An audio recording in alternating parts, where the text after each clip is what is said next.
الحمدللہ رب العالمین والصلاة والسلام علی سید الانبیاء والمرسلین اللہم صلی علی سیدنا و مولانا محمد وعلی آلہ واصحابہ وبارک وسلم وصلی علیہ۔ دنیا کے تمام دیکھنے والوں کو، تمام چاہنے والوں کو، تمام پیار کرنے والوں کو اور جہاں جہاں تک اس وقت میری آواز کو سنا اور مجھے دیکھا جا رہا ہے، جنید اقبال کی جانب سے انتہائی محبت کے ساتھ السلام علیکم۔ ایک بار پھر ناظرین، آپ کو واقعتاً پر نور صبح میں صبح نور کے ساتھ میں دل کی عطا گہرائیوں سے خوش آمدید کہتا ہوں۔ آئیے بلا توقف چلیں حضرت ابو انیس محمد برکت علیہ رحمہ کی تعلیف اسماء النبی کریم صلی اللہ علیہ وآلہ وسلم سے رسول اللہ صلی اللہ علیہ وآلہ وسلم کا ایک اسم مبارک پڑھنے اور سننے کی سعادت حاصل کرتے ہیں۔ سیدنا المہدی صلی اللہ علیہ وآلہ وسلم، ہمارے سردار، ہدایت فرمانے والے، درود و سلام بھیجے اللہ آپ صلی اللہ علیہ وآلہ وسلم پر، آپ صلی اللہ علیہ وآلہ وسلم کے آل پاک پر اور صحابہ کرام رضوان اللہ تعالیٰ علیہم اجمعین پر۔ حضرت ابو سعید خدری رضی اللہ عنہ سے مروی ہے، حضور نبی کریم صلی اللہ علیہ وآلہ وسلم نے ارشاد فرمایا کہ آگاہ ہو جاؤ، میرا جامعدان جس میں میں آرام پاتا ہوں وہ میرے اہل بیت ہیں اور میری جماعت انصار ہیں، اگر ان سے کوئی لغزش ہو جائے تو معاف کر دو اور ان کے نیکوکاروں کی اچھائی کو قبول کرو۔ جناب ہمارے ساتھ جڑے رہیے، دنیا کے تمام دیکھنے والے مسلمانوں کو میری جانب سے، 92 نیوز کی جانب سے، میرے تمام اسکالرز کی جانب سے، حضرت امام محمد تقی علیہ السلام جو کہ امام علی رضا علیہ السلام کے شہزادے ناظرین، ان کی ولادت پاک کی بہت بہت مبارکباد۔ آئیے مل کر آل سیدہ کائنات بی بی فاطمہ الزہرا سلام اللہ علیہا کے گلشن کے اس حسین ترین، اس خوبصورت ترین پھول کی بارگاہ میں ناظرین چلتے ہیں، جو اپنی صفات میں انتہائی جامع تھے، یعنی جنہیں جواد کہا جائے تو غلط نہ ہوگا، بلکہ امام الجواد کہا جائے تو غلط نہ ہوگا، جو قانے بھی ہیں، جو مرتضیٰ بھی ہیں اور جو امام المتقین بھی ہیں۔ اللہ تبارک و تعالیٰ نے ناظرین قدرت کی جانب سے آپ کو وہ صلاحیتیں عطا فرمائی تھیں اور وہ مراتب عطا کیے تھے کہ جس کا ہم تصور بھی نہیں کر سکتے۔ یعنی ذرا تصور کیجئے کہ امام علی رضا علیہ السلام کی آنگن کی پہلی خوشی بن کر آپ تشریف لائے، اور پھر وہ جو دشمنان اہل بیت تھے جن کو اپنے اوپر بڑا زام تھا، بڑا ناز تھا، جو دشمنی اہل بیت کے اندر بہت آگے جا چکے تھے اور امام علی رضا علیہ السلام کو باقاعدہ تانے دیا کرتے تھے، اللہ تبارک و تعالیٰ نے امام محمد تقی علیہ السلام کو قدرت کی طرف سے خوبصورت سا اور حسین سا جواب بنا کے بھیجا۔ یعنی آپ امام علی رضا علیہ السلام کے گلشن کی پہلی مہکتی ہوئی کلی بھی بنے اور پہلے مہکتے ہوئے پھول بن کے آئے کہ جنہوں نے باقاعدہ تشریف لاتے ہی قدرت کی جانب سے ان تمام دشمنوں کو جواب دیا کہ ہاں اب میں آ گیا ہوں جو واقعتاً امام جعفر صادق علیہ السلام کی علمی مسند کا جانشین بنوں گا۔ اللہ تبارک و تعالیٰ نے ناظرین آپ کو بے انتہا صلاحیتوں سے نوازا تھا۔ آپ ذرا تصور کیجئے، ظاہر یہ جو مصائب ہیں، یہ جو تکالیف ہیں، یہ جو امتحانات ہیں، آپ کو پتہ ہے کہ جس قدر اہل بیت اطہار علیہ السلام کو میسر آئے اور جس انداز سے ان پر تکالیف کے پہاڑ ٹوٹے ہیں، تاریخ ناظرین جب اس کو بتلاتی ہے اور جب ہم تاریخ کو پڑھتے ہیں تو یقین مانیے دل ہل کے رہ جاتا ہے کہ کمسنی کا عالم ہے صاحب، سوچیے ذرا کمسنی کا عالم ہے اور امام علی رضا علیہ السلام یعنی بابا جان کی شہادت کی خبر ملتی ہے، کمسنی کا یہ عالم ہے اور اپنی پھپھو جان کی شہادت کی خبر سنتے ہیں، اور عالم یہ ہے کہ کمسنی کے عالم میں دنیا نے کہنا شروع کر دیا تھا کہ اب یہ جو امام جعفر صادق علیہ السلام کی جو علمی مسند ہے اب تو وہ خالی ہو گئی، اب تو اس پہ کوئی بیٹھنے والا نہیں ہے۔ لیکن اللہ تبارک و تعالیٰ نے چونکہ اہل بیت اطہار کا یہ خاصہ رکھا ہے کہ علم لدنی کا ایک خاص حصہ ان کو عطا کیا جاتا ہے، اللہ تبارک و تعالیٰ نے ان کو وہ وصف بھی عطا کیا کہ اب ظاہری علوم کے حصول کے لیے باقاعدہ نکلے اور مدینے سے خراسان بچپن ہی کے عالم میں گئے۔ فہم و فراست کا ناظرین عالم یہ تھا کہ آپ کو اللہ تبارک و تعالیٰ نے ایک خاص وصف دیا تھا کہ بچپن میں ہی آپ وہ گفتگو کیا کرتے تھے یا وہ نکات بیان کیا کرتے تھے یا اس انداز سے آپ فہم و فراست کی گفتگو کیا کرتے تھے کہ سننے والے اس کو دیکھ کر انگشت بدندہ رہ جایا کرتے تھے۔ یعنی آپ جانتے ہیں نا تاریخ کا وہ حصہ جس میں مامون الرشید ایک لشکر کے ساتھ جب جا رہا تھا اور ایک خاص موقع پہ جب رک کر آپ سے گفتگو کرتا ہے تو آپ نے علم لدنی کی روشنی میں وہ نکات اس کے سامنے کھولے، وہ نکات کھولے کہ وہ انگشت بدندہ رہ گئے۔ بڑے بڑے علماء، بڑے بڑے فقہا، بڑے بڑے مفتیان آپ کی بارگاہ میں باقاعدہ آیا کرتے تھے اور آپ سے استفادہ کیا کرتے تھے۔ یعنی 15 سے 20 برس کی عمر میں آپ کی علمی شان وہ ہو چکی تھی کہ اس کا ڈنکا چاروں طرف بچتا تھا اور سبھی آپ کی بارگاہ سے آ کر استفادہ کیا کرتے تھے۔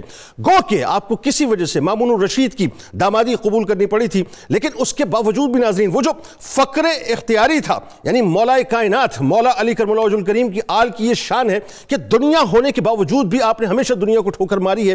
اس طرح سے آپ نے ٹھوکر ماری کہ دامادی تو تھی مامون الرشید کی، لیکن آپ نے مدینہ پاک کو ہی اپنا مسکن بنایا تھا اور آپ کسی پروٹوکول کو اپنے پاس برداشت نہیں کرتے تھے کسی دربان کو اپنے پاس برداشت نہیں کر سکتے تھے. یعنی ایک عام آدمی باقاعدہ آپ کے پاس ایکسس لیا کرتا تھا اور آپ کی بارگاہ میں آیا کرتا تھا. اور قدرت کا نظام دیکھیں صاحب کہ اللہ تبارک و تعالیٰ نے آپ کو علمی طور پہ وہ مقام عطا کیا تھا. یعنی وہی بات کہ امام جعفر صادق علیہ السلام کی جو علمی مسند تھی ناظرین، اس پر آپ اس انداز سے تشریف فرما ہوئے تھے کہ تاریخ کا یعنی بغداد شریف کا اتنا بڑا مباحثہ کہ جس کی نظیر کہیں نہیں ملتی، کہ ایک طرف یحییٰ بن اقسم جو کہ بغداد کا سب سے بڑا قاضی تھا اس کو مدعو کیا گیا، اور وہ چاہتے تھے کہ دیکھیں کہ بنیادی طور پہ آل رسول صلی اللہ علیہ وآلہ وسلم کی جو علمی استطاعت ہے وہ کیا ہے. نتیجہ کیا نکلا ناظرین کہ یحییٰ بن اقسم ایک کم سن نوجوان سے جب سوال کرنے کے لیے بیٹھا تو ایک سوال ابھی مکمل نہ کیا تھا. آپ نے بتلایا کہ اس سوال ہی نہ مکمل ہے، پہلے تو اس سوال کو مکمل کیا جائے. خود سوال کو مکمل کروایا، مکمل کروانے کے بعد خود اس کی جزیات بتائیں،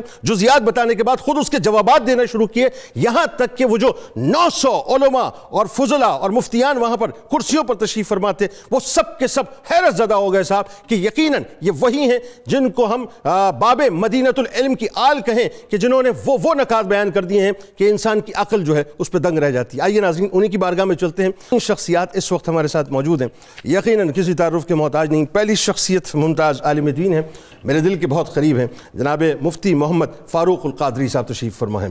دوسری شخصیت ممتاز اسکالر جناب ڈاکٹر شبیر احمد جامی صاحب تشریف فرما ہیں.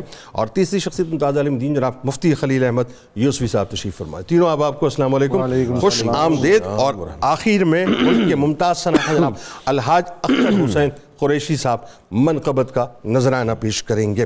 مفتی صاحب آغاز کرتے ہیں، اور کیا ظاہر ہے یہ ہماری سعادت کہ آج امام محمد تقی علیہ السلام کی ولادت پاک کے موقع پہ گفتگو ہو رہی ہے. اللہ تبارک و تعالیٰ اس گفتگو کو اپنی بارگاہ میں قبول فرمائے. سب سے پہلے تو آپ دعا بنیں اپنے بابا جان امام علی رضا علیہ السلام، اور دشمنان اہل بیت کو قدرت کی طرف سے ایک جواب بنے. یہاں سے آغاز فرمائیے. پھر جو القابات ہیں ایکچولی وہ تو آپ کے القابات آپ کے محتاج ہیں. آپ جو ہے آپ کی ہستی بنیادی طور پہ جو ہے یوں سمجھ لیجئے وہ پریولیج بن گئی القابات کے لیے. آغاز فرمائیے. بسم اللہ الرحمن الرحیم. جنید صاحب 10 رجب المرجب 195 ہجری کو مدینہ طیبہ میں سیدنا امام علی رضا کے ہاں چاند سا بیٹا طلوع ہوا، جن کا نام گرامی حضرت سیدنا امام محمد تقی رحمہ اللہ ہے. سبحان. حضرت امام علی رضا کے ہاں آپ پہلی اولاد تھے، اور اس سے قبل امام علی رضا کی اولاد نہیں تھی، تو آپ کے لیے لوگ چے میں گوئیاں کرتے. کچھ لوگوں نے آپس میں بات کی جو حضرت سیدنا امام علی رضا کے کانوں تک پہنچی. وہ یہ کہ شاید امام علی رضا کی اولاد نہیں ہوگی. تو امام علی رضا نے اس وقت سورہ شورا کی آیتیں پڑھی، 49 اور 50 نمبر آیت، جو اس وقت بھی ان تمام لوگوں کے لیے ایک بڑا مؤثر میسج ہے جو اپنی بہوؤں کو تانے دیتی ہیں کہ تمہاری اولاد نہیں ہوتی، اور یہ سمجھا جاتا ہے کہ شاید اولاد نہ ہونا یہ بہو کے اختیار میں تھا، اور وہ اولاد لینا نہیں چاہ رہی، اور اس جگہ پر اپنی بیٹی کو کھڑا کر کے چند لمحوں کے لیے یہ لوگ نہیں سوچتے. خدا کا واسطہ ہے اپنی بہوؤں کو بیٹیوں کی عزت دیں. بے شک اگر ان کی اولاد ہے تو بھی نہیں ہے تو یہ ان کے اختیار میں نہیں ہے. اب سنیے آیت نمبر 49 اور 50 جو امام علی رضا نے پڑھی. للہ ملک السماوات والارض، آسمانوں زمینوں کا مالک اللہ ہے. اللہ اکبر. یخلق ما یشاء، وہ جو چاہتا ہے پیدا کرتا ہے. اللہ. یہب لمن یشاء اناثا، جسے چاہتا ہے بیٹی دیتا ہے. اللہ. ویہب لمن یشاء الذکور، اور جسے چاہتا ہے بیٹا دیتا ہے. اللہ اکبر. او یزوجہم ذکرانا و اناثا، اور جسے چاہتا ہے بیٹا اور بیٹی دونوں عطا کر دیتا ہے. سبحان اللہ.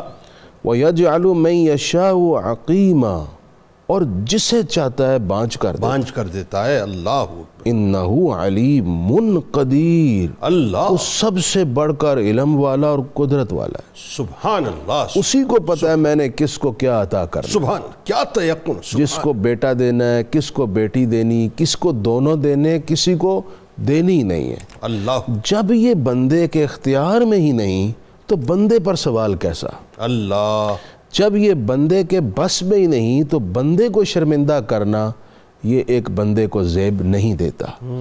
گویا کہ کسی کی اولاد نہ ہونے کا اسے تان دینا یہ اللہ کی قدرت کو چیلنج کرنا ہے، اللہ اکبر، اس کی عطا پر سوال اٹھانا۔ اللہ اکبر۔ امام علی رضا نے یہ آیات پڑھی اور پڑھ کر دعا کی کہ اللہ، اولاد دینے نہ دینے کا اختیار تو تیرے پاس ہے، اللہ اللہ، مولا تو اپنے اس بندے کو بھی اولاد کے میٹھے پھل سے نواز دے۔ اللہ اکبر۔ آپ کی دعا قبول ہوئی اور اللہ رب العزت نے آپ کو امام محمد تقی کی صورت میں بیٹا عطا فرمایا۔ سبحان اللہ۔ اور یہاں پر ایک اور دلچسپ رمز کی بات یہ بھی ہے، جو امام علی محمد تقی کی والدہ ہیں حضرت خیزران، یہ اولاد ہے حضرت ماریہ قبطیہ کی۔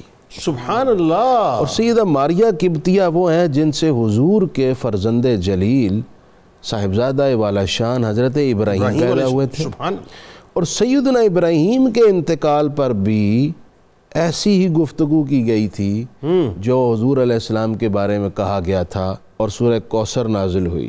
اللہ اِنَّا أَعْطَيْنَاكَ الْكَوْثَرَ فَصَلِّ لِرَبِّكَ وَانْحَرْ إِنَّ شَانِئَكَ هُوَ الْأَبْتَرُ۔ اللہ، کہ حضور علیہ السلام کی اولاد نہیں ہوگی، ان کا دین ختم ہو جائے گا، تو اللہ تعالیٰ نے سورہ کوثر عطا فرما کر آپ کو ہر طرح کی خیر سے نوازنے کا ایک بشارت دی، اور اس خیر میں ایک یہ نسل بھی تھی، اولاد بھی تھی جو قیامت تک پھیلے گی۔ تو یہ انہی کی اولاد میں سے ہیں، اور امام علی رضا کے ہاں بھی حضرت ماریہ قبطیہ کی یہ برکت ہوئی، اور اللہ تعالیٰ نے آپ کو امام محمد تقی کی صورت میں بیٹا دیا۔ آپ نے نام رکھا محمد، اور آپ کی کنیت ابو جعفر طے پائی، اور القابات جو تھے وہ کثیر ہیں، لیکن ان میں دو القاب آپ کے بہت غالب ہیں جناب۔ ان میں سے ایک تقی ہے جو گویا کہ آپ کے نام کا حصہ بن گیا ہے۔ سبحان اللہ۔ تقی متقی کو کہتے ہیں، پرہیزگار، ٹھیک، چونکہ آپ سراپا تقوی تھے اور بہت زیادہ لحاظ رکھتے تھے اپنے تقوی کا، اپنی جلوت خلوت کا، اپنی پاکی پاک دامنی اور باطنی اور ظاہری تطہیر کا، اس وجہ سے آپ کو تقی کہا گیا۔ دوسرا لقب وہ ہے جواد۔ جواد کا معنی ہے وہ بہت بڑا سخی ہو، سبحان اللہ، عطا کرنے والا ہو۔ چونکہ آپ اپنے گھرانے کی تربیت اور پھر رسول اللہ صلی اللہ علیہ وسلم کے خون کی برکت بھی ہے، آپ لوگوں کو بے پناہ عطا کرتے تھے، آپ کا ہاتھ بہت کھلا تھا، آپ ہر ایک کو نوازنے پر آتے تو نوازتے ہی چلے جاتے، اس وجہ سے لوگ آپ کو جواد کہتے ہیں، اور یہ آپ کے نام کا حصہ بن گیا۔ بالکل ٹھیک، بالکل ٹھیک، سبحان اللہ۔ کیا خوبصورت اور کیا رچاؤ سے آپ نے تمہید بیان کی، بلکہ آپ نے وہ ظاہر جو گفتگو آپ فرما رہے تھے تو صرف ایک معاملہ نہیں بلکہ کئی ایک معاملات جو کہ عموماً آج ہمارے معاشرے میں دیکھنے کو ملتے ہیں۔ ڈاکٹر صاحب آپ دیکھیے، اور یہ بالکل درست بات ہے کہ یہ بچیوں کو جو تانے دیے جاتے ہیں، اللہ تبارک و تعالیٰ نے بڑا کیٹیگرائز کر دیا ہے، اور تانوں سے ہمیں بچنا بھی چاہیے۔ اب ذرا یہ بتائیے کہ جب ہم آپ کے مبارک بچپن کی بات کرتے ہیں تو اگین وہی بات ہے جیسے میں ابتدا میں عرض کر رہا تھا کہ جن تکالیف اور مصائب سے گھرانہ اہل بیت کو گزارا گیا قدرت کی جانب سے، وہ یقیناً ایک بہت بڑا سبق ہم کم از کم گناہگاروں کے لیے۔ تو بچپن کس طرح گزرا، بابا جان کی شہادت کی خبر، پھپھو جان کی شہادت کی خبر، یہ کوئی عام بات نہ تھی، ذرا اس بات پہ ذرا روشنی ڈالیے۔ بسم اللہ الرحمن الرحیم۔ بہت خوبصورت باتیں ہو رہی ہیں حضرت امام محمد تقی الجواد رضی اللہ تعالیٰ عنہ کے بارے میں، تو اس میں کوئی شک نہیں کہ اللہ تعالیٰ نے چنیدگی اور انتخاب کے باب میں جن خوبصورت جگہوں پر ان کو سجا کر رکھا ہوا ہے اور جس کا ہم تذکرہ کر رہے ہیں، تو ان کا ہر پہلو ہی باکمال ہے۔ سبحان اللہ۔ یعنی ہم جس کو کہتے ہیں نا کہ انسان کے اندر ول پاور، سبحان، انسان کے اندر حوصلہ، اللہ، انسان کے اندر صبر، سبحان اور انسان کے اندر پختگی اللہ کتنی ہونی چاہیے، تو آپ کو ائمہ اہل بیت میں یہ باتیں ملیں گی۔ اللہ یعنی اتنی چھوٹی عمر میں رہتے ہوئے اپنے آپ کو اتنا مضبوط اعصاب کا ثابت کرنا کہ آپ جن حالات میں پیدا ہوئے تو مسلسل وہ داستانیں سنتے تھے کہ ہمارے ہاں کس طرح کا ایک رویہ رکھا گیا ہے، ٹھیک، ہمارے بزرگوں کو کس آزمائش سے گزارا گیا ہے، ٹھیک، یہ باتیں آپ نے بچپن میں سنی ہوئی تھیں۔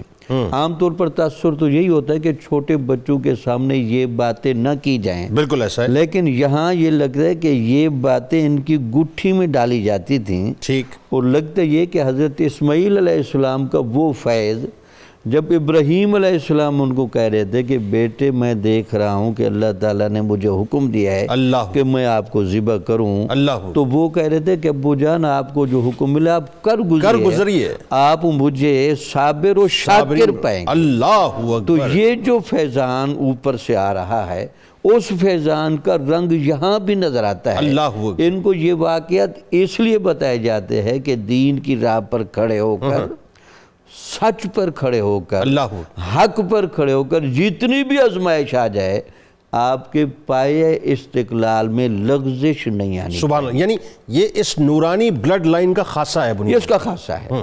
تو اس لیے مصائب و علام آپ سنتے تھے اور لگتا ہے یہ مصائب و علام کو مسکراتے چہروں کے ساتھ فیس کرتے تھے۔ لہٰذا ہمارے ہاں یہ جو ایک روایت چل پڑی ہے کہ ائمہ اہل بیت کے تذکرے کے ساتھ حوصلہ وابستہ ہونا چاہیے۔ اللہ، اس کے ساتھ دوسری چیزیں جو ہم وابستہ کر دیتے ہیں گریہ کی وہ چیزیں، وہ ایک محبت کے اینگل میں جائز ضرور ہیں، لیکن آئیڈیالزم یہ ہے کہ ان کے تذکرے سے حوصلہ، ان کے تذکرے سے ہمت، ان کا اللہ کا قرب اور حضور کی جو شجاعت کا رنگ ہے، اور حضرت علی رضی اللہ تعالیٰ عنہ کی شجاعت کا رنگ ہے، اور حضرت فاطمہ الزہرا کے وہ جو دودھ مبارک کا رنگ ہے وہ یہاں نظر آتا ہے۔ سبحان اللہ، سبحان، تو یہ تو آپ کا بچپن تھا، پھر آپ کو پتہ چلا کہ آپ کے والد صاحب کو خراسان میں لے گئے، جس بہانے سے لے گئے، جتنا قید رکھا، کبھی کسی نے دیکھا کہ امام محمد تقی کہیں مایوس بیٹھے ہوں، کہیں پریشان ہو رہے ہوں، کہیں الجھے ہوئے ہوں۔ ان کی صاحبزادی ہمیشہ جوبن پر ہی نظر آتی تھی کہ صاحبزادے ہوتے ہیں تو ایسے ہوتے ہیں۔ اللہ، پھر ان کے والد کی شہادت کی خبر ان کو بھی ملی، اور 5 برس کی عمر تھی ان کی جب ان کے بابا جان گئے تھے، بالکل ٹھیک، اور 3 برس کے مطلب جو ہے اپنا فراق 3 برس کے تھے تو صرف، لیکن جنید صاحب ہم تو چونکہ ان چیزوں کو ویسے ناپتے ہیں، ولی کامل کی بھی ایک لمحے کی صحبت مل جب آپ کو کیا کچھ دے جاتی ہے۔ ان کو 3 سال کی جو والد کے نگاہوں کا فیض مسلسل ملا، نہیں 5 سال تو مسلسل ملا، اور 3 سال کی جو ہے مطلب اپنا وہ دوری رہی نا، بالکل ٹھیک، وہ جو ابتدائی سالوں میں جو فیض ملا اس فیض نے وہ رنگ دکھایا، تو دنیا اسی پر تو حیران ہے یار 5 سال کے بچے کو حضرت امام علی رضا نے کیا فیض انڈیلا ہے، اللہ، کہ وہ علم کی تو باتیں ہو رہی ہیں، تو ان میں دیکھا کہ یہ شجاعت کا رنگ۔ پھر پھوپھی جان کا بھی پتہ چلا جن کی مسلسل شفقت بھی تھی اور شاید وہ سہارا بھی تھی، وہ بھی پتہ چلا کہ نہیں وہ اپنے بھائی جان کے ملنے کے لیے وہاں گئی ہیں۔ کچھ روایتوں کے مطابق ملاقات ہوئی، کچھ کے مطابق نہیں، رستے میں آزمائشوں سے گزرنا پڑا اور ان کو اسی علالت کے دوران ہی واصل بحق ہونا پڑا۔ تو ان سارے شواہد کے باوجود بھی امام محمد تقی کو نہ پریشانی ہوئی نہ جنبش آئی، بلکہ وہ جس اعتماد کے ساتھ آگے بات ہوگی مامون اور رشید کا سامنا کرتے ہیں اور گفتگو کرتے ہیں، وہ سارے حیران ہوتے ہیں۔ اچھا، یہ جب ذکر نکال دیا ڈاکٹر صاحب نے تو میں چاہتا ہوں صاحب ذرا اسی موضوع پہ گفتگو کیجیے آپ، اور یہ بڑا ایک کمال پہلو ہے آپ کی ہستی کا۔ دشمنان اہل بیت نے تو ظاہر ہے ہر دور کے اندر کوشش یہ کی کہ کسی طرح سے جو ہے معاذ اللہ ثم معاذ اللہ اہل بیت کی شان کو گھٹانے کی کوشش کی جائے، لیکن ان کو کیا معلوم تھا کہ دشمنوں کو اللہ تبارک و تعالیٰ نے ابتر کر دیا ہے، بدتر کر دیا ہے۔ ان کی شان کون گھٹائے گا صاحب؟ پوری کائنات جو ہے ان کے صدقے شان پاتی ہے بنیادی طور پہ۔ تو تاثر یہ تھا کہ چونکہ بابا جان کا ظاہر ہے مطلب شہادت ہو گئی، تو اب ظاہری علوم اس طرح سے آپ نہ حاصل کر پائیں گے. ایون وہ جو مسند امام جعفر صادق علیہ السلام ہے اس پہ بھی آپ تشریف فرما اس انداز سے نہیں ہو پائیں گے. لیکن ظاہری علوم آپ نے حاصل بھی کی. آپ مدینہ پاک سے خراسان کی طرف بھی گئے تو وہ کیا معاملہ ہوا ذرا یہ بتلائیے. اور پھر وہ ایک تاریخ کا بڑا خوبصورت سا واقعہ ہے کہ ابھی ظاہر ہے یہ نوجوانی کی کم سنی کی عمر ہے, لیکن وہ ایک خاص موقع پہ مامون الرشید کا لشکر گزرتا ہے, ایک کنورزیشن, ایک مکالمہ ہے, اور اس میں آپ کا تدبر, آپ کی علم فراست جس انداز سے سامنے آتی ہے, فرمائیے. بسم اللہ والصلاة والسلام علی رسول اللہ. جنید بھائی, امام اہل سنت مجدد دین و ملت اشاع احمد رضا خان فاضل بریلوی رحمۃ اللہ تعالیٰ علیہ کے اس شعر سے میں بات شروع کروں گا. آپ نے فرمایا تیری نسل پاک میں ہے بچہ بچہ نور کا, سبحان اللہ, تو ہے عین نور تیرا سب گھرانہ نور کا. سبحان اللہ. جب نور کے گھرانے سے تعلق رکھنے والے ہیں تو اللہ تعالیٰ نے پیدائشی طور پر علم لدنی کی نعمتوں سے سرفراز فرمایا ہوا تھا, اور ظاہری علوم کے لیے آپ مدینۃ المنورہ سے خراساں کی طرف گئے. میں یہاں اپنے ناظرین کے لیے تھوڑا سا خراساں کے بارے میں بتانا چاہوں گا. 2 حصوں پر مشتمل ہے, ایک اس کا شمالی حصہ ہے, ایک جنوبی حصہ ہے. ٹھیک ہے. شمالی حصہ اس کا عراق ہے اس وقت موجودہ دور میں, اور جنوبی حصہ اس کا ایران کے ساتھ ملا ہوا ہے. ایران کے ساتھ. ٹھیک ہے. تو ان دونوں کے درمیان آپس میں تقریباً مدینۃ المنورہ اور جو شمالی اس کا حصہ ہے اس میں 401 کلومیٹر کا فاصلہ. اوکے. بچپن میں آج ہم اگر اس ماحول کے اعتبار سے دیکھیں تو بچے کو باہر نہیں بھیجتے ماں باپ. تو دین کی تعلیم کے لیے, ظاہری علوم کے لیے ان کی ماؤں نے کتنی قربانی. اللہ اکبر, کیا اچھی بات آپ بتا. تنہائی اور اکیلے قافلوں کے ساتھ چھوٹے چھوٹے بچے بھیج دیے کہ اللہ کی راہ کے سپرد کر دیے, اللہ کے سپرد کر کے بھیجا تاکہ علم دین سیکھے اور اپنے بڑوں کے نام کو روشن کر. اللہ اکبر. 400 کلومیٹر دور بھیج دیا اپنے سے دور, اور یہ اپنے بڑوں کی روایت کو زندہ رکھا کہ اسلام کے لیے انہوں نے کیسے بڑوں کو اپنے بچوں کو قربانیاں دی. اور پھر جب خراسان آپ چلے گئے تو یہ وہ والا خراسان ہے جو عراق کے ساتھ وابستہ ہے, یہاں آپ تشریف لائے. ٹھیک ہے. ایک دن مامون الرشید کا وہاں سے گزر ہوا تو بچے اپنی کھیل میں مصروف تھے, تو جب وہ آیا تو سب بادشاہ کا نام سن کے بھاگ گئے. آپ امام تقی علیہ الرحمہ وہاں کھڑے رہے. جب مامون الرشید وہاں پہنچا تو اس نے دیکھا سب بھاگے, ایک بچہ کھڑا, تو سوال کیا آپ کیوں نہیں گئے. تو اس بات کو سنانے سے پہلے حضرت زبیر بن عوام یاد آ جاتے. انہوں نے بھی یہی بہادری اور جرت اور مظاہرہ کیا تھا اپنے زمانے میں. جی جی. تو پھر حضرت امام تقی رضی اللہ تعالیٰ عنہ فرمانے لگے مامون الرشید سے, میں کیوں بھاگوں. ٹھیک. کیا آپ کے آنے سے رستہ, میرے کھڑے ہونے پر رستہ تنگ ہو گیا. ٹھیک ہے. اور اگر میں ہٹ جاتا تو کیا رستہ کشادہ ہو جاتا. ایک بات یہ کہی. اور پھر دوسرے نمبر پر فرمایا کہ میں نے کوئی ایسا کام کیا ہی نہیں جس کی وجہ سے میں ڈر کے یہاں سے بھاگ جاؤں. پھر اس نے کیا کیا, وہاں سے گیا اور وہاں سے باہر جا کر اس نے ایک باز چھوڑا شکار کے لیے. ٹھیک. اور شکار کر کے وہ ایک مچھلی کو لایا. واپسی پر جب مامون الرشید وہاں سے گزرا تو آپ کی فراست نظر ایسی تھی کہ جس کے بارے میں نبی صلی اللہ علیہ وسلم نے فرمایا اتقوا بفراست المؤمن فإنه ينظر بنور اللہ. اللہ اکبر. ایمان والے کی فراست نظر سے بچو, وہ اللہ تعالیٰ کے نور سے دیکھتا ہے. سبحان اللہ. اور جو ذاتی بھی نوری ہیں اور ان کے اندر سرایت بھی نور کی, اور ان کی نگاہیں کیسی منور تھیں. کیا. تو حضرت امام تقی سے پوچھنے لگا کہ یہ بتائیں کہ آپ اب کیوں نہیں یہاں سے گئے. تو آپ نے پھر وہی جواب دیا اور کہنے لگے کہ اللہ تبارک و تعالی جل جلالہ کی یہ شان ہے کہ اس نے مچھلیوں کو اپنی قدرت کا مظہر بنایا, لیکن سلاطین اپنے بازوں سے ان کا شکار کروا. اللہ اکبر. اس سے یہ پتہ چلا کہ حضور صلی اللہ علیہ وسلم کے اہل خانہ, آپ کے بیٹے اور آپ کی نسلیں کہاں تک علمی اور روحانی فیض و برکات سے مستفیض تھی. اور اس میں ایک بات اور مفتی صاحب, اس پہ بھی ذرا کامنٹ کیجئے. یہ صرف یہ جملہ فراست نظر کا نہیں ہے یا یہ علم لدنی کا نہیں ہے, بلکہ اس کے پیچھے تو ایک پوری سائنس اور کائنات ہے. یعنی یہ آپ ذرا اس پہ کامنٹ کیجئے نا کہ یہ جو اہل اقتدار ہیں جن کو اللہ تبارک و تعالیٰ طاقت دیتا ہے, کرسی دیتا ہے, حکومت دیتا ہے, جاہ و عظمت دیتا ہے, یہ ان کے لیے بھی پیغام ہے کہ اس طرح سے عوام کو مچھلیوں کی طرح جو ہے اپنے پنجوں میں نہ دبوچو. جی بالکل, ہے نا. ذرا اس کے بارے میں بھی تو بات کیجئے. حضور صلی اللہ تعالیٰ علیہ وسلم نے اس پہ بڑا کھلا پیغام دیا لوگوں کو کہ جس کو اللہ تعالیٰ نے دنیا میں اقتدار دیا اس کی ڈیوٹیز کیا ہے. فرمایا اللہ تعالیٰ جس کو دنیا میں اختیار دے اس کا سب سے پہلا ذمہ یہ ہے کہ وہ نماز کا قیام کرے. صحیح۔ زکوٰۃ ادا کر۔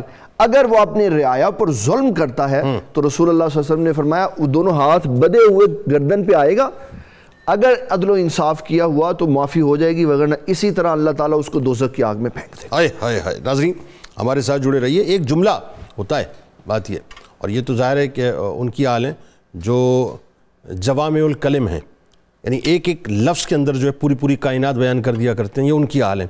تو ذرا سوچئے کہ کتنا بڑا پیغام ہے، اور میں اس میں کوئی دوسری رائے سمجھتا نہیں، اس پہ آ کے بھی گفتگو کرتے ہیں آگے جا کے، کہ آج سب سے زیادہ ضرورت اس امر کی ہے۔ الیکشنز بہت قریب ہیں، ظاہر ہے مطلب اب چند دن باقی ہیں، ایک میلہ لگا ہوا ہے پورے پاکستان کے اندر، اور اس میلے نے جو ہے بھلا دیا ہے غزہ کو بھی، ظاہر ہے اس میلے نے وہ تکالیف جو اس عوام کو اس وقت ہیں وہ بھی ظاہر ہے بھلا دی ہیں، سب اپنے اپنے نشے کے اندر مخمور ہوئے ہیں۔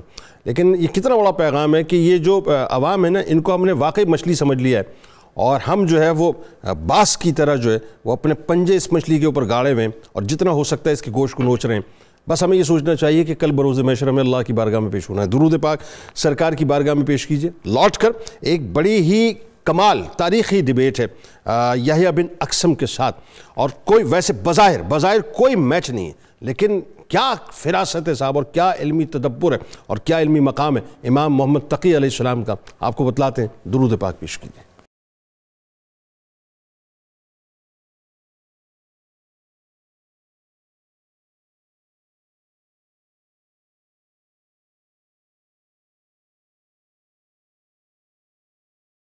جناب ایک بار پھر میں آپ کو خوش آمدید کہتا ہوں۔ امام علی رضا علیہ السلام کے شہزادے امام محمد تقی علیہ السلام کی ولادت باسعادت کا بہت ہی حسین سا موقع ہے ناظرین، اور اب اس منزل پہ ہمیں کہ جہاں ایک تاریخی مباحثہ ہے، لیکن بہت توجہ کے ساتھ آپ نے سننا ہے اس گفتگو کو کہ اللہ تبارک و تعالیٰ نے کیا علمی مقام اور کیا علمی شان آپ کو عطا فرمائی تھی کہ پورے بغداد میں جب 15 سے 20 برس کی عمر کو آپ تھے، پورے بغداد میں صاحب آپ کا شہرہ تھا۔ اور آپ سوچئے ذرا وہ جو نوجوانی کا اور کمسنی کا عالم ہے، یحییٰ بن اقسم جیسا قاضی جو کہ بغداد کا سب سے بڑا قاضی ہے، بتلائیے ذرا مفتی صاحب کہ جب آمنا سامنا ہوتا ہے تو کیا ماجرا ہوا؟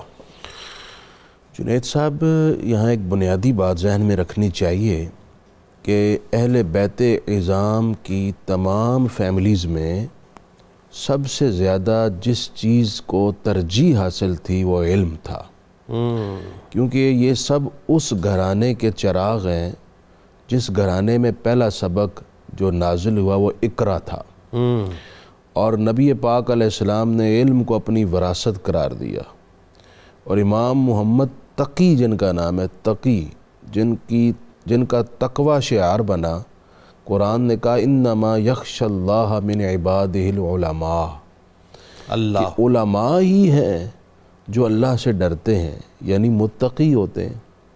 تو بغیر علم کے تقوی یہ بغیر روح کے جسم ہے، اللہ اکبر، یعنی اس کا حصول بطریق کاملیت مشکل ہے۔ اللہ اکبر۔ تو امام چونکہ وہ تقی ہیں، اور پھر ان کے والد کی پرائرٹی علم تھی، امام علی رضا کے سامنے جب وہ مشہد ایران نیشاپور تشریف لائے تو 4000 علماء اللہ قلم اور کاغذ لے کر ان سے حدیث لکھنے جمع تھے، اللہ اور عوام الناس میں تو ان گنت اور لا تعداد لوگوں کی وہاں پر جمع تھے۔ ایسا ہی تو امام علی رضا کی بھی جو ایک انفرادی پہچان تھی وہ علم کی وجہ علم کی وجہ، بالکل ٹھیک۔ تو چونکہ آپ کو علم پڑھایا گیا، اس کی پرائرٹی دی گئی، آپ کا شغف قلبی اور ذہنی علم تھا، اس لیے آپ کو بچپن سے ہی علم کی جزیات پر بھی عبور تھا، سبحان اللہ،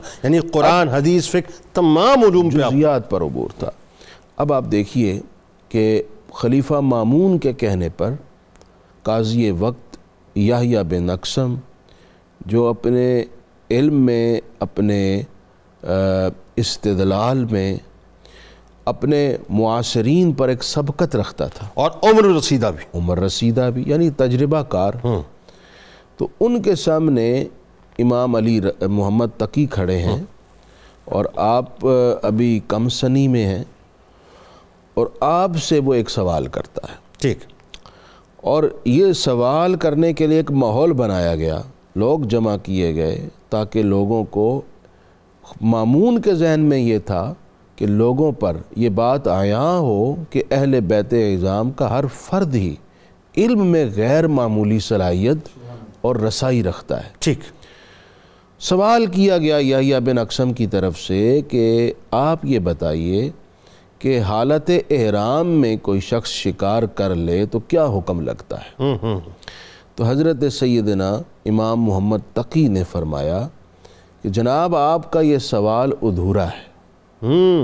اس سوال کی تو ابھی بہت ساری جزئیات ہیں، جب تک وہ سامنے نہ آئیں اس کا جواب نہیں دیا جا سکتا۔ کیا کہنا؟ مثلاً آپ یہ بتائیے کہ حالت احرام میں جو شخص نے شکار کیا ہے وہ حل میں تھا یا حرم میں تھا؟ اللہ، وہ آزاد تھا یا غلام تھا؟ کیا کہیے؟ وہ بالغ تھا یا بچہ تھا؟ کیا کہنا؟ اور جو شکار کیا وہ عمدن کیا یا سہون کیا؟ کیا کہنا؟ اب اس طرح کی آپ نے درجنوں جزیات گنا دی، ٹھیک۔ اور پھر فرمایا کہ جب تک آپ اس سوال کے ساتھ اس جزی کو ملحق نہیں کرتے تو اس وقت تک میں اس کا کیسے جواب دے سکتا ہوں؟ ٹھیک۔ پہلے سوال مکمل کیجئے پھر ہم جواب دیتے ہیں۔ اللہ اکبر۔ یحییٰ بن اقسم نے جب یہ جزیات سنی تو وہ سمجھ گیا کہ ان کی نظر بہت گہری ہے، اللہ اکبر۔ اور جن جزیات کا یہ ذکر کر رہے ہیں ان جزیات سمیت اگر یہ سب کا جواب دیں گے تو ان کے علم و فضل کا شہرہ تو ودن سیکنڈز میں ہو جائے گا، اور میری تو یہاں پر بڑی شرمندگی ہوگی، اور مجھے تو ان ساری جزیات کا علم بھی نہیں ہے۔ لہٰذا وہ خاموش ہو گیا، اور اس وقت مامون رشید نے حضرت امام محمد تقی کے علم کی تعریف کی، سارے حاضرین نے آپ کے علم کی تعریف کی، اور پھر آپ نے ان ساری جزیات کا جواب بھی دیا۔ کمال تو یہ ایک ایک کا ذکر کر کے سب کا علیحدہ علیحدہ جواب دیا، یہ صورت ہو تو یہ ہوگا، یہ صورت ہو تو یہ ہوگا، یہ صورت ہوگی تو یہ ہوگا۔ یعنی پہلے اس کے سوال کی کریکشن کرائی، پھر اس سوال کے جزیات کی صورت میں سوالات بنائے، پھر ان جزیات کی صورت میں بننے والے سوالات کے خود جوابات دیے۔ اور پھر حیرت کی بات یہ ہے وہ کیا؟ کہ یہ سب اس عمر میں ہو رہا ہے کہ جس عمر میں عام طور پر آج کل کے بچوں کو تو اپنے جو ضروری معاملات ہیں نا جسمانی، ان کا بھی علم نہیں ان کا ہوتا، بھی علم نہیں ہوتا۔ اور بالکل۔ امام علی رضا اتنے اہم اور غیر معمولی مسائل پر گفتگو فرماتے ہیں۔ اللہ امام اکبر۔ محمد تقی۔ اللہ اکبر۔ ایک میں آپ کا کال نقل کرنا چاہتا ہوں، پھر آپ بات بے شک آگے بڑھا دیجئے گا۔ امام محمد تقی رحمۃ اللہ علیہ نے ایک مرتبہ ارشاد فرمایا، جس شخص کو 3 خصلتیں مل جائیں وہ دنیا کا خوش نصیب انسان۔ وہ کیا؟ کاش کہ آج ہمیں یہ حاصل ہو جائے۔ اللہ اکبر۔ پہلے آپ نے فرمایا کہ جو شخص اس سوچ کا حامل ہو جائے کہ کوئی اس کی اصلاح کرے اور وہ اصلاح کو قبول کر لے۔ سبحان اللہ، سبحان اللہ۔ مطلب اپنی ذات میں اپنے آپ کو اتنا مکمل نہ سمجھے کہ اب میں اصلاح سے ماورا ہو گیا ہوں، میں تو غلطی اور خطا نہیں کر سکتا۔ اللہ اکبر۔ یہ ایک بہت بڑا مسئلہ ہے جنید سر بھائی۔ یہ مسئلہ نہیں، ڈیزاسٹر ہے، آدمی تباہ ہو گیا، برباد ہو گیا۔ دوسری بات آپ نے یہ ارشاد فرمائی، جو شخص مظلوم کے حق میں کھڑا ہو جائے، ظالم کے جبر، اس کی قوت اور اس کی طاقت کی پرواہ کیے بغیر، یہ وہ خصلت ہے جو اللہ تعالیٰ کا فضل عظیم ہے۔ کاش آج سمجھ آ جائے ہمارے حکمرانوں کو۔ نہیں سر، اسرائیل کے معاملے میں امت مسلمہ کو امت مسلمہ کے معاملے بالکل ٹھیک ہے، تمام حکمران۔ اور تیسری بات آپ نے ارشاد فرمائی کہ جو شخص اپنی زبان کو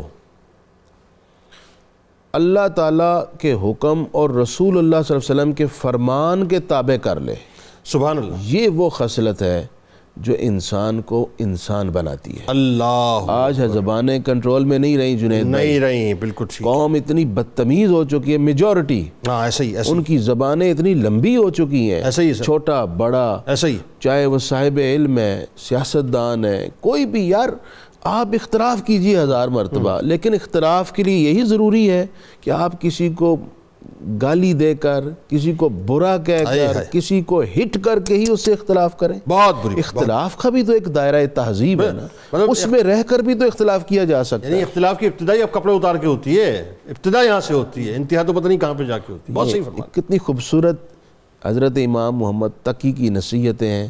آج ولادت کے دن میری درخواست ہے کہ ہم یہ اپنا لیں۔ بہت اچھی بات، بہت اچھی بات آپ نے فرمائی. آگے ذرا سلسلے کو اس طرح سے جوڑ دیجیے ڈاکٹر صاحب کہ ایک خاصہ ہمیں اہل بیت اطہار کا یہ نظر آتا ہے کہ جہاں علم جو ہے وہ آپ کے درس خیرات لیتا ہوا نظر آتا ہے، اور ایک خاصہ اور کہ عبادتوں کی جب ہم بات کرتے ہیں، زہد کی جب ہم بات کرتے ہیں، تقوی کی جب ہم بات کرتے ہیں، اور خاص طور پہ سخاوت کی جب ہم بات کرتے ہیں، یہ جو اللہ کی بارگاہ میں خرچ کرنے کی جو بات کرتے ہیں، تو یہ تمام اوصاف جو ہیں وہ جھل ملاتے ہوئے اہل بیت اطہار کی بارگاہ میں نظر آتے ہیں. امام محمد تقی علیہ السلام کے حوالے سے بھی ذرا فرمائیے. بہت خوبصورت باتیں ہو رہی ہیں. اللہ تعالیٰ نے ائمہ اہل بیت کو جو وہبی صورت میں صلاحیتیں دی ہیں، انہوں نے ان محاذوں پر بھی نمونے قائم کیے ہیں. بنیادی طور پر جنید صاحب، عبادت کا کیا مقصد ہے؟ عبادت کا مقصد بنیادی طور پر یہ رہا ہے کہ دنیا میں رہتے ہوئے آپ اللہ کے بندے نظر آئے ہیں، اللہ اکبر، اور آخرت میں جب آپ کو جانا ہو تو آپ سیدھا جنت جا رہے ہوں. اور تیسرا یہ ہے کہ آپ دنیا میں رہتے ہوئے اللہ کے قرب کے احساس کو نہ خود فیل کریں بلکہ دوسروں کو فیل کروائیں. ٹھیک. اللہ تعالیٰ ہر جگہ موجود ہے، اللہ تعالیٰ کی رحمت ہر جگہ برس رہی ہے، وہ ہماری تمام ضرورتوں کو پورا کرے گا. یہ تمام احساسات آپ کو ان کی عبادتوں میں محسوس ہوں گے. یعنی جس نے بھی پہلی دفعہ ان کو دیکھا تو ان کو انسانوں میں اللہ کا بندہ نظر آیا. یار یہ اللہ کا بندہ ہے، اس کا ذرا ڈھب دیکھیں، اس کی شکل دیکھیں، اس کا پیٹرن دیکھیں، اس کی نمازیں دیکھیں، اس کا وضو دیکھیں، یہ آپ کو رنگ نظر آئے گا ان میں. دوسرا زہد میں رنگ دیکھیں.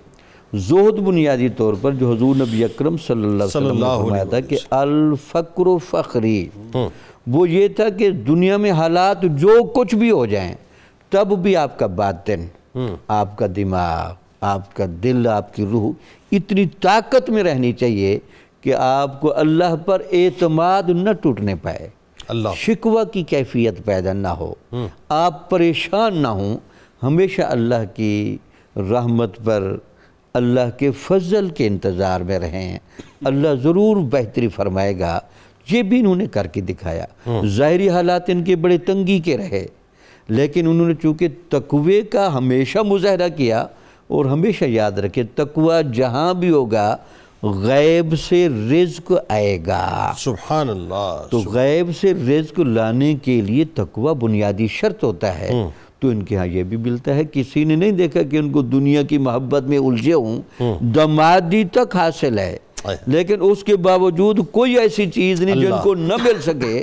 لیکن زہد کا وہ مظاہرہ کیا جو حضور نبی اکرم صلی اللہ علیہ وسلم کا، حضرت علی رضی اللہ تعالیٰ عنہ کا، اور حضرت فاطمہ الزہرا سلام اللہ علیہ کا تھا. وہی پیٹرن قائم رکھا تاکہ کل دنیا یہ نہ کہے جناب دنیا کے پیچھے پڑ گئے تھے، پیسے کماتے رہے.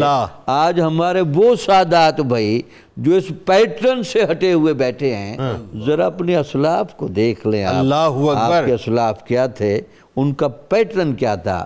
جب تک وہ رنگ آپ نہیں لیں گے دین اسلام کی برکتیں نہیں پھیلنے لگیں، بالکل وہ رنگ پیدا نہیں ہوگا. اچھا، اس میں ڈاکٹر صاحب قطع کلام کی معذرت، جو بات آپ نے فرمائی نا، اس بات کو تھوڑا سا اور براڈر کینوس پہ بھی دیکھ لیں نا کہ امام محمد تقی علیہ السلام نے مطلب کیا کچھ شاہی پروٹوکول آپ کو نہ مل سکتا تھا، کتنے دربار آپ کو نہ مل سکتے تھے، محلات کی وسعت کیا کچھ نہیں آپ کو میسر آ سکتی، سب کچھ مل سکتا، ایک ابرو کے اشارے پہ تھا نا. لیکن آپ نے مدینے کی جو مطلب ڈیڑیا تھا، وہ پاک مبارک مطہر منور ڈیڑیا جو تھا، اس کو قبول فرمایا آپ نے شاہی محل کو جو ہے جانا قبول نہ فرمایا. تو یہ سب کے لیے پیغام ہے، جن کو اللہ تعالیٰ نے طاقت و کرسی عطا، سب کے لیے یہ پیغام ہے. سب کے لیے پیغام. بہت خوبصورت بات ہے. پھر آپ کی سخاوت کو دیکھیں.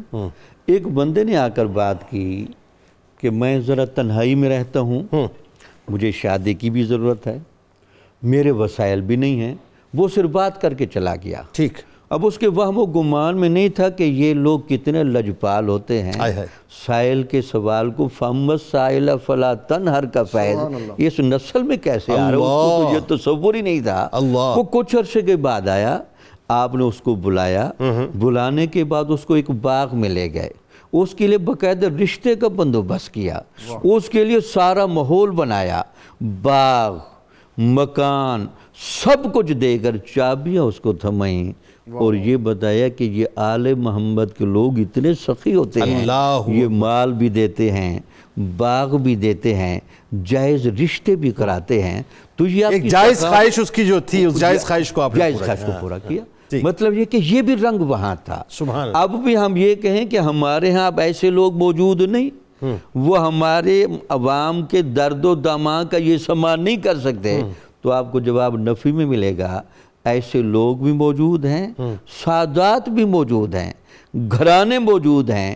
صرف اس نگاہ کی ضرورت ہے کہ اپنے بڑوں کی طرف دیکھیں، اس سیرت کو جگا دیں، وہی برکتیں اور رحمتیں پلٹ آئیں گے. بالکل، یعنی وہ اگین وہی بات ہے نا، کیریکٹر بلڈنگ کی بات ہے نا. ہمارے آج وہی بات ہے کہ ہم صرف قولی طور پہ تو ہے ہم بات کرتے ہیں کہ صاحب ہم مسلمان ہیں، عملی طور پہ جو ہے وہ ہم بہت پیچھے ہو چکے ہیں. فائنلی اب آئیے ذرا جب ہم مولا کائنات مولا علی کرم اللہ وجہ الکریم کے ارشادات کی بات کرتے ہیں، ان کی نصیحتوں کی بات کرتے ہیں، ان کے خطبات کی بات کرتے ہیں، تو تاریخ بتاتی ہے کہ ان کے بعد ایک بہت بڑا سرمایہ نصیحتوں کا، ارشادات کا جو ہے ہمیں امام محمد تقی علیہ السلام کی بارگاہ میں نظر آتا ہے. اور اگین وہی بات جو مفتی صاحب نے کیا خوبصورت مثال دے کے جو ہے آپ کی کوٹیشن بتائی، آپ کے چند ارشادات ضرور بتلائیے اور تھوڑا سا جھنجھوڑیں صاحب لوگوں کو. یہ جو زنگ لگ گیا ہے نا یہ دل کے اوپر، یہ زنگ شنگ صاف ہونا چاہیے. جنید بھائی، جو اقوال و ارشادات ہیں ان کو کہتے ہیں اقوال زرعی، سونے کے پانی سے لکھے ایسے دلوں کی میلوں کو دھو دیتے ہیں. ایسے ہی امام تقی علیہ رحمہ فرماتے ہیں دین سے عزت ملتی ہے اور خزانوں میں سے سب سے بڑا خزانہ علم ہے. واہ. اور اس کو اللہ تعالیٰ نور تب عطا فرماتا ہے جب انسان خاموشی اختیار کر لیتا ہے. سبحان اللہ، سبحان. اس سے پتہ چلا کہ علم آنے کے بعد یا علم سیکھنے کے بعد زبانیں لمبی نہیں ہونی چاہیے، خاموشی آنی چاہیے. سبحان اللہ. جن کی زبانیں لمبی ہو گئیں وہ ہیں جنہوں نے صرف کتابیں پڑھی، علم حاصل نہیں کیا. پھر فرمایا انسان کی تباہی بدعت کے اندر ہے، جو بدعت کو اختیار کرتا ہے اس کا دین تباہ ہو جاتا ہے. اللہ. اور پھر ہمارے معاشرے کے لیے 3 چیزوں کی بڑی اہم نقطے کو بیان کیا.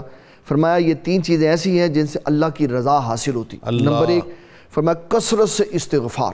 ٹھیک. نمبر 2 گفتگو میں نرمی. اور نمبر 3 کثرت سے صدقے کی ادائیگی. فرمایا یہ انسان کو اللہ تعالیٰ کے قریب کر. پھر فرمایا کہ ہر شے کی ایک زینت ہوتی ہے، تو فرمایا فقراء کی زینت عفت و پاک دامنی ہے، کہ جو فقیر ہو اور پاک دامن نہ ہو اس کی کوئی عزت نہیں ہے. فقیر ہو، پاک دامن ساتھ ہونا چاہیے. اللہ تعالیٰ جل جلالہ جب امتحان لیتا ہے تو عزت کا تاج اس بندے کے سر پہ رکھتا ہے جو امتحان میں اللہ کی شکر گزاری کرتا ہے. کیا کہنے. پھر فرمایا کہ کلام کی زینت اچھے لفظوں کا استعمال ہے. بے شک. آپ اچھے معاشرے میں تب ہوں گے جب آپ کی زبان سے موتی نکلیں گے، پھول نکلیں گے. سبحان اللہ. اور اگر آپ کانٹے برسائیں گے، گالی دیں گے تو کیا ہوگا؟ لوگ فساد، نفرت، لڑائی ہو، دشمنی، خاندان ٹوٹ جائیں گے. بالکل ایسا. لہٰذا اپنے کلام کی خوبصورتی، اپنی گفتگو کے اندر اچھے لفظوں کا استعمال یہ محبتوں کو بڑھا دیتا. بالکل ٹھیک ہے. پھر فرمایا کہ اللہ تبارک و تعالیٰ کے ہاں زینت اس کو ملتی ہے ظاہری طور پر. فرمایا جو عاجزی اور انکساری کرتا ہے. ہاں، ڈاؤن ٹو ارتھ ہونا. پھر فرمایا کہ تقوی اللہ تبارک و تعالیٰ اس کو عطا فرماتا ہے جو ادب کا زیادہ خیال رکھتا. کیا کہنے. سبحان بڑوں اللہ. کے ادب نہیں کرتا، اللہ اس کو تقوی کی منزل پر فائز نہیں فرماتا. قناعت. فرمایا اس کی قناعت قبول ہوتی ہے اللہ کی بارگاہ میں جب لوگوں کے سامنے آتا ہے تو مسکین چہرے کے ساتھ نہیں آتا بلکہ چمکدار چہرے کے ساتھ. سبحان اللہ. اللہ نے اس کو جس حال میں رکھا ہے اس کی نمائش نہیں کرتا، ہر وقت لوگوں کے آگے ہاتھ نہیں پھیلاتا، بلکہ اللہ کی رضا پہ راضی رہتا ہے. وہ ہمارے کوئی بزرگ کہتے تھے کہ بیٹا کسی بھی عالم میں رہنا لفافہ ہمیشہ درست رکھنا. لفافہ درست ہونا چاہیے، لفافہ کبھی جو ہے اس میں بل نہیں ہونا چاہیے، شل نہیں ہونا چاہیے. ایک بڑی بے مثال بات انہوں نے بیان فرمائی امام تقی رضی اللہ تعالیٰ.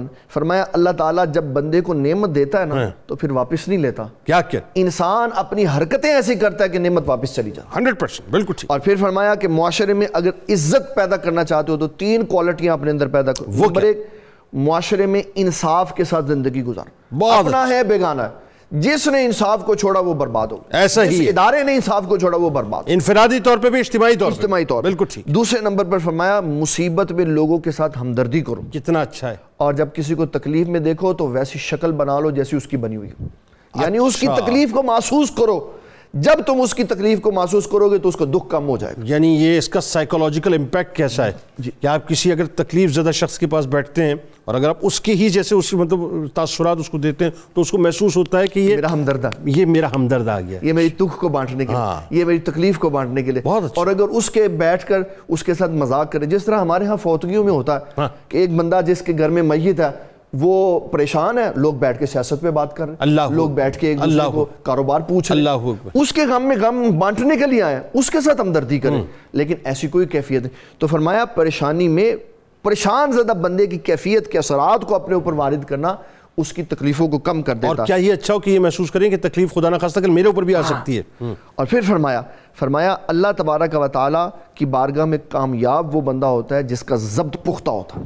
واہ, یہ سارے تقوی کا مرکز ہے. جو ضبط والا نہیں, اللہ تعالیٰ کی طرف سے انوار و تجلیات ملتی ہیں, بتا دیتا ہے, تکلیفوں کے اوپر بات کرتا ہے, تو وہ اللہ کی بارگاہ میں کامیاب نہیں ہو سکتا. پھر فرمایا اگر اللہ تبارک و تعالیٰ کی طرف سے آزمائشیں آتی ہیں تو ان میں سب سے زیادہ گرفتار وہ بندہ ہوتا ہے جس کی زبان لمبی ہوتی ہے. اللہ اکبر. اس سے معنی یہ پتہ چلا کہ جس کی زبان لمبی ہے وہ ہمیشہ آزمائشوں میں پڑا رہتا ہے, کیونکہ وہ ہر بندے کو تو اس نے بات کرنی ہوتی ہے. اور نبی صلی اللہ علیہ وسلم کی حدیث سونے سے لکھے ہوئے لفظوں کے ساتھ ہے. آپ نے فرمایا من صمت نجا, جو خاموش رہا وہ نجات پائے. اور یہ بھی حدیث پاک کا مفہوم ہے کہ انسان پر سب سے زیادہ برائیاں اس کی زبان کی وجہ سے. جی بالکل. اور یہ بھی حدیث پاک کا مفہوم ہے کہ جہنم میں لوگ سب سے زیادہ اپنی زبان کی وجہ سے جائیں گے. جی بالکل. اور پھر اس کے اندر ایک اور بھی ہماری امت کے لیے بڑا خوبصورت معاملہ آپ نے بیان فرمایا لوگو تم بری موت کس کو سمجھتے ہو؟ اللہ, کیا کسی کے اعضاء کا کٹ جانا برا ہے؟ کیا کسی کے اوپر مصیبتوں کا آنا برا ہے؟ فرمایا بری موت وہ ہے جب انسان یاد الہی سے غافل ہو, مر جائے. اللہ اکبر. اسی لیے تو حضور صلی اللہ علیہ وسلم نے فرمایا اللہ تبارک و تعالیٰ نے فرمایا صلہ رحمی کرو تو تمہیں بے خبری کی موت کبھی نہیں آئے گی. اللہ اکبر. جب تمہاری روح نکل رہی ہوگی اللہ تعالیٰ تمہاری زبان سے ذکر جاری کر دے گا, لا الہ الا اللہ جاری کر دے گا, اور نتیجہ یہ ہوگا کہ بے خبری کی موت ختم ہو جائے گی اور رجوع الی اللہ ہو جائے گا. سبحان اللہ. بہت شکریہ آپ تینوں احباب کا, آپ تشریف لائے اس دعا اور تیقن کے ساتھ کہ کل بروز محشر اللہ تبارک و تعالیٰ امام علی رضا علیہ السلام کے شہزادے امام محمد تقی علیہ السلام کا صدقہ ذکر کرنے والوں اور سننے والوں کو انشاءاللہ ضرور عطا فرمائے. کتاب الشفا علم و حکمت کا حصول آپ کو بتلاتے ہیں ایک وظیفہ. جو شخص رات کو سوتے وقت اپنا دایاں ہاتھ سینے پر رکھ کر اللہ تبارک و تعالیٰ کا اسم مبارک الباعث 100 مرتبہ پڑھے گا, اللہ تبارک و تعالیٰ انشاءاللہ اپنے حکم سے اس کا قلب جو ہے وہ علم و حکمت سے منور فرما دے گا. سیدنا امام محمد تقی علیہ السلام کا کمال قول مبارک فرماتے ہیں کہ توبہ کی قبولیت کی 4 شرائط ہیں. کتنی؟ 4 شرائط. فرماتے ہیں کہ دل میں احساس ندامت, زبان سے استغفار, گناہ کی تلافی اور دوبارہ نہ دہرانے کا عزم کرنا. یعنی یہ 4 باتیں بنیادی تھے جو توبہ کی قبولیت کی شرائط میں شامل ہیں. آج مضمون ضرور پڑھیے گا آپ روزنامہ 92 نیوز میں امام محمد تقی علیہ السلام کے حوالے سے. ایکس پہ ہمیں فالو کر لیجئے, فیس بک پیج کو لائک کر کے, یوٹیوب چینل کو سبسکرائب کر کے بیل آئیکن کو ضرور کلک کر لیجئے گا. آئیے صاحب مل کے ذرا اپنی اپنی روح سے تجدید عہد وفا. لا یؤمن احدکم حتی اکون احب الیہ من والدہ وولدہ والناس اجمعین. اللہ تعالیٰ آپ کا, ہمارا, ہم سب کا, پاکستان کا, امت مسلمہ کا, غزہ کے رہنے والوں کے لیے خاص طور پہ دعا کیجئے, یمن والوں کے لیے خاص طور پہ دعا کیجئے, بلکہ دنیا میں جہاں جہاں جو مسلمان فلسطینیوں کے لیے اس وقت کوئی بھی دام درم قدم سخن کام کر رہا ہے ان سب کے لیے دعا کیجئے. اللہ تعالیٰ سب کا حامی و ناصر ہو. ملک کے ممتاز سینئر سناخہ جناب الحاج اختر حسین قریشی صاحب ہمارے ساتھ موجود, آپ کو خوش آمدید. السلام علیکم. منقبت کا نذرانہ پیش کروائیں گے, لیکن پہلے نعرہ پاکستان کا مطلب کیا؟ لا الہ الا اللہ محمد رسول اللہ صلی اللہ علیہ وآلہ وسلم. محمد نام ہے ان کا, سخی جواد عالی ہیں. محمد نام ہے ان کا, سخی جواد عالی ہے. امامت میں, سیادت میں, تکی پیارے مثالی ہیں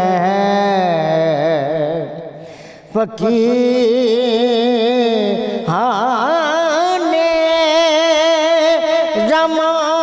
زمانہ چومتے ہیں ان کے قدموں کو فقیہان زمانہ چومتے ہیں ان کے قدموں کو جہاں کے تاجور جواد کے در کے سوالے ہیں جہاں کے تاجور جواد کے در کے سوال ہیں وہ حجت اللہ ہے پیارے سخی وہ ہیں ولی وہ ہیں فضائل میں وہ یکتا ہیں محاسن میں کمال ہیں فضائل میں وہ یکتا ہیں محاسن میں کمال ہیں سخی کے در سے ساجد بیک ملتی ہے زمانے کو